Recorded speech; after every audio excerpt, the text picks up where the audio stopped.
baranaynaa casharkeennii acute malnutritionka uu ahaa lesson 3 aan baranaynaa qaybtii amba lessonkii saddexaad. Managing acute malnutrition approach, the IMAM approach. Anagoo baranayno IMAM approach oo laga wado wax loola jeedo acute malnutritionka. Haddii la yiraahdo IMAM maxay u dhigantaa? What is IMAM? IMAM maxaa loola jeedaa?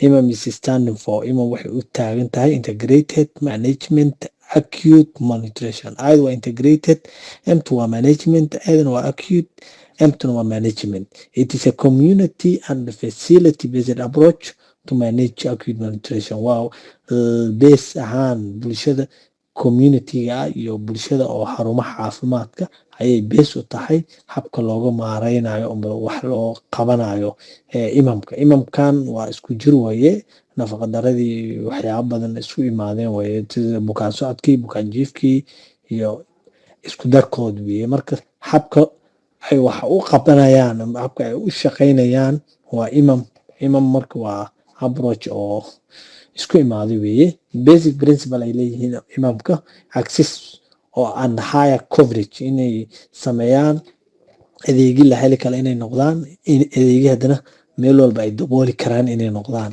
For example, meel walba in laga heli karo, haddana meel walba inay baahiyihii ka jiraan oo nafaqa darada ahayd iyo macluusha ahayd inay dabooli karaan. Waxay leeyihiin imamkan haddana guideline ahaan marka loo fiiriyo xarumo fixed ay leeyihiin oo mar walba loo imaan karo oo laga qaadan karo quudintii ama nafaqadii.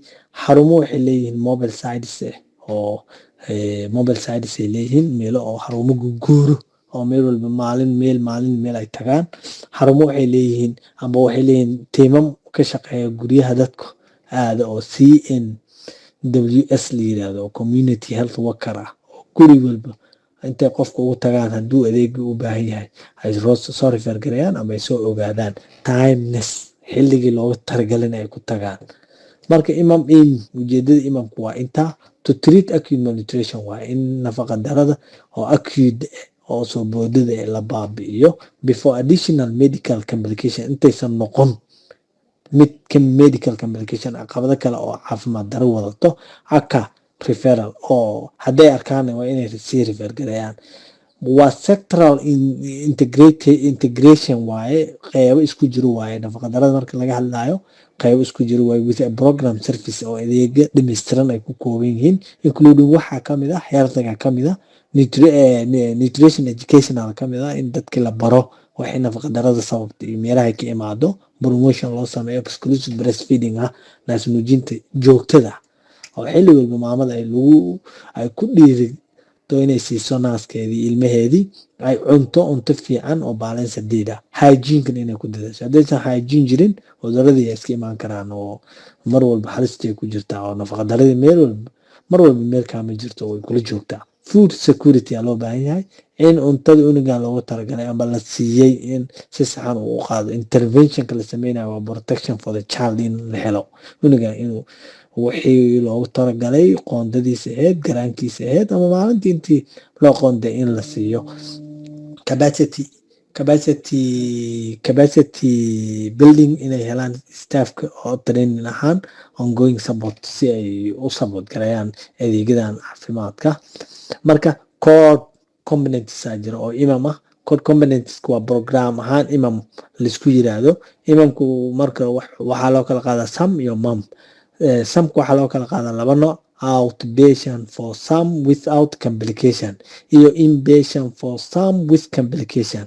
Program for MAMkana waa isna waa qayb kamid ah isna imamkii kamid ah. MAM marka la leeyahay waa TSFB, waa programka oo ilmaha hoogaa jaalada ay soo kaarkooda amba nooc jaalaha ay ku jiraan.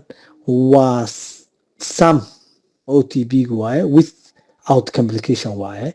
Waa haddana SAM waaye, with complication waaye. Saddexdan program marka laisku daro aa la dhahaa marka imam aa la dhahaa. Marka saddexda program laisku daro magaca ay wataan uu yahay imam.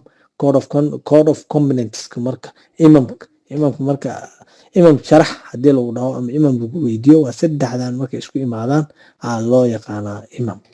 Marka imam waa inta waxaa sii dheer marka community mobilization, waxaa sii dheer program treatment of acute malnutrition, waxay imaadaan imamay hoos yimaadaan.